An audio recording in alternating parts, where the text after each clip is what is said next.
Hello and welcome to a quick tutorial on getting up and running with OBS.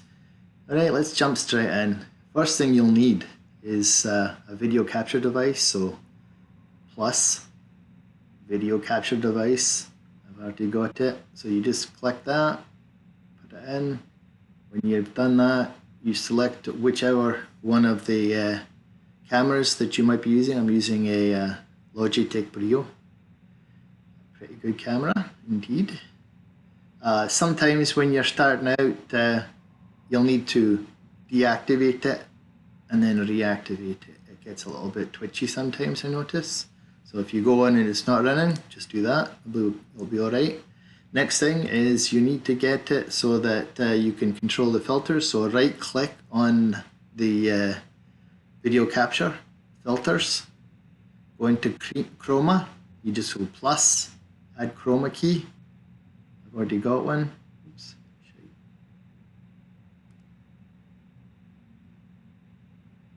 I've already got one. There's the chroma key. Double click on that, and now you'll notice that it says green because I've got a green screen. You can play with it until you just get just the right mixture. And that's about it. You'll notice that the edging of your body versus in your head compared to the screen, that's what you're looking for, just trying to get a nice balance. And then you'll notice sometimes around your hair that you get a little bit of wispy things happening, like it's all messy. What you can do is play with the smoothing. So to be able to get the green, use similarity in here, right? So that's the similarity slidey button, right? And then you go to smoothness to get the rest of it done. You'll have to modify this quite often, I find, when you're going into a long meeting and you choose your background. Just make sure it's set properly because sometimes it changes a wee bit. Alright, so now how do you make something as fancy as this? It's actually pretty easy. You've got two images. So my title here is just an image. It's just here as name title. And if you look, it's just simply a JPEG file that I've uploaded. Right. Same thing with this one down here. It's just a logo. You just shrink and size it into the screen as you feel you need to. And you'll need to change the order. You can change the order by going up and down. So if I go like this, you'll see it jumping up and down. Right. Next is, how about this cool wee news ticker at the bottom. So with that one, that is actually a browser, a window capture. So what I did was I downloaded a news ticker from someplace and ran that, and then I can just click on the window, choose the window that it's running in, and it'll pop up. And again, then you have to just move it around, resize it so it looks good on your screen. Right, and now how about the background of Times Square? On that one, wee bit different. You want to do plus and then browser, right? So with that one, I'm actually pulling in a live feed. So let's go back here. So Times Square, and you'll notice that it's a YouTube streaming video. And you'll notice that it's much bigger. Once you go in, you can actually resize it.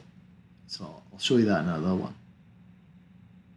Sometimes you want to have the video a wee bit local. So I downloaded some funny Monty Python stuff. So I can change it from being Times Square into being Monty Python. Who doesn't like the Holy Grail? So on that one, it's avoids any lag. So if you've got a crappy internet connection, you can use that. Still have some content in the back. Or maybe you want to be a little bit more focused on family. There's the front curtain. And I just pulled in my webcam. And again, on that one, I actually didn't bother to do a browser. I just did... I actually just captured the browser, so it's another one of the window capture. And here, let me show you on this. Let me unlock it. So once you get it put just the right place, you want to lock it. If you unlock it, now I can do this, and you'll see that there's green. The green is because I've trimmed it down a wee bit. To be able to change that, you do push Alt and Shift at the same time, and then you can click here, and you can stretch it, shrink it, right? So that's how you manage to just change it so it fits properly and you don't have a lot of garbage on the sides. And maybe you want to make it so that you shrink it or grow it. So Shift, click on there, and then you can move it in any direction, right? So I can make it like this and just fill in. You'll get kind of wonky if you grow it in the wrong way. It'll look weird. Right, so how do you make sure all of this is working right? So for me, I use zoom. And so what I want to do is make sure it all fits in nicely there and it shows correctly on zoom. And it does indeed, right? You'll notice the square around me. That you can modify again just by messing around with the chroma key. That'll go away. You can mess around a wee bit with the brightness, and that'll fix that up quite nicely. Thank you for listening.